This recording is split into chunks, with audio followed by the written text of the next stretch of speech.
Hello. Well, we're going to start doing the reviews of all the episodes of Rick and Morty. It's going to be so cool. Well, I have planned for the videos that I'm going to do a review of each episode. We're going to start with obviously season 1 episode 1 and well, yeah. In between there will be other videos like I'm going to do a top 10 of the TV shows you can watch in this new season of TV shows. Well, new seasons and all of that. I will do maybe some trailer reactions of trailers they're going to get out for NYCC. And yeah, but let's start. Well, the Rick and Morty episode launched 1st of April in April Fools, and it's like a lot of people say, it's the best April Fool's prank ever. But the episode is exactly what we all love about the show. Non-stop action, jokes, and complex ethnic and philosophic questions which our heroes are done with before you manage to wrap your head around what exactly just happened. You could probably play the episode at half speed and still be glued to the screen in fear of missing out. This is my top 2 episode because there's another animation episode coming later. Well, that I will review later. It's a brilliant return that we had been waiting for, I don't know, almost 2 years. We naturally had every very high expectations, and they were all fulfilled to the latter. The comedy was perfect, the story was entertaining. Without talking too long to explain how Rick managed to escape last episode predicament. The animation was beautiful, and the music was entrancing. There's nothing not to love about this episode. Without giving any plot points, this episode has enough plot and plot twists for an entire season of lesser TV shows. That the TV show does this while developing its essential existential themes down a darker road, and remains incredibly funny, is representative of how long it took to get this episode made. Absolutely outstanding. This is possibly the best way to release a new most awaited episode, because we have been waiting this for, I know, a long time. So, yeah. Rick and Morty is one of my favorite TV shows, absolutely the best animated series of all time. A lot of them compared with Futurama, but I don't think Futurama is as good as this. Giving a little plot, boy oh boy, there was a lot of surprises. Firstly, I was traumatized to see how the Galactic Federation took over the Earth, and that the Smith family, except for Jerry, have given up on life. Props go to Summer, hopes and efforts for breaking out Rick, which was less expected from her. Rick transfers his conscience from C-137 to a Galactic Agent, then to D-99. There's more times. Then to Commander-in-Chief, and then back to kind of C-127, but well, I don't understand that. The way it was portrayed was absolutely perfection.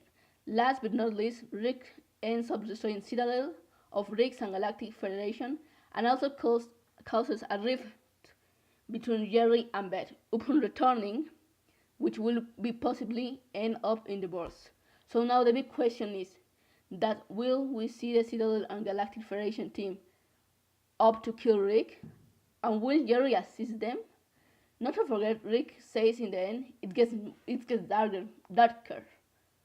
Morty, so I guess we are in for a lot to unexpected swiftness.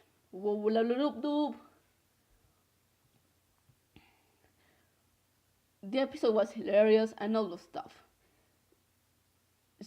Well, the episode actually launched in April 1st.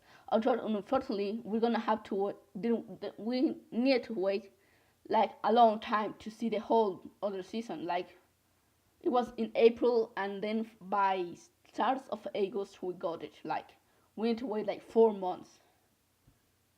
This is for me one of the best episodes of Rick and Morty. I can just wait to review the other one. The other one is not that good, but we will be getting a lot of things. Well, now I'm going to talk about the Easter eggs. First, there's when Rick says the McDonald's section sauce is his one-armed man. There's a reference to The Fugitive. That's a 1963 TV series. Then when he says, he who controls the pay controls the galaxy, it's a reference to Dune of 1984. Then in his rant at the end of the episode, Rick compares his search for McDonald's Mulan Szechuan Teriyaki dipping sauce to Dale Chopper Pursuit of the One-Armed Man, Twin Peaks, a 1990s TV series. The title, like you may have known, is called The Rick Shank Redemption, obviously referencing one of the best movies of all time, The Shawshank Redemption. Rick's more advanced alternate self shows up and gives him the missing piece to interdimensional travel. That's a reference to a TV episode of Sliders, the plot. Well, the plot of Sliders. The reference obviously to Mulan, when Rick obsesses over the movie promotional tie in with McDonald's for a nugget McDonald's dipping sauce. The Younger Games is the reference in Summer says to dimension C1 to the 7 Summer as Hunger Games Summer. There's a reference to Gravity Falls. There's reference to this TV show is going to be a lot, because Dan Harmon and Justin Roiland are good friends of the creator of Gravity Falls, but there's like a reference. Rick and Morty is going to reference to Gravity Falls, but Gravity Falls is like there's in the same multiverse, but not. So Rick is in the multiverse of Gravity Falls, but Gravity Falls in a way is not in the multiverse of Rick and Morty. So yeah, the reference of Gravity Falls is when two of the Mortys in the background resemble Dipper and Mabel Pines. So that's all for this episode. And just subscribe, and tomorrow we will get a top 10 of the TV shows you need to watch in this new age of television. We actually are in the golden age of television, and you need to watch the most of the most. And well, there will be videos for now every day, and like if you like this video, and goodbye. Blah blah blah. Saying what stars about my sis one star.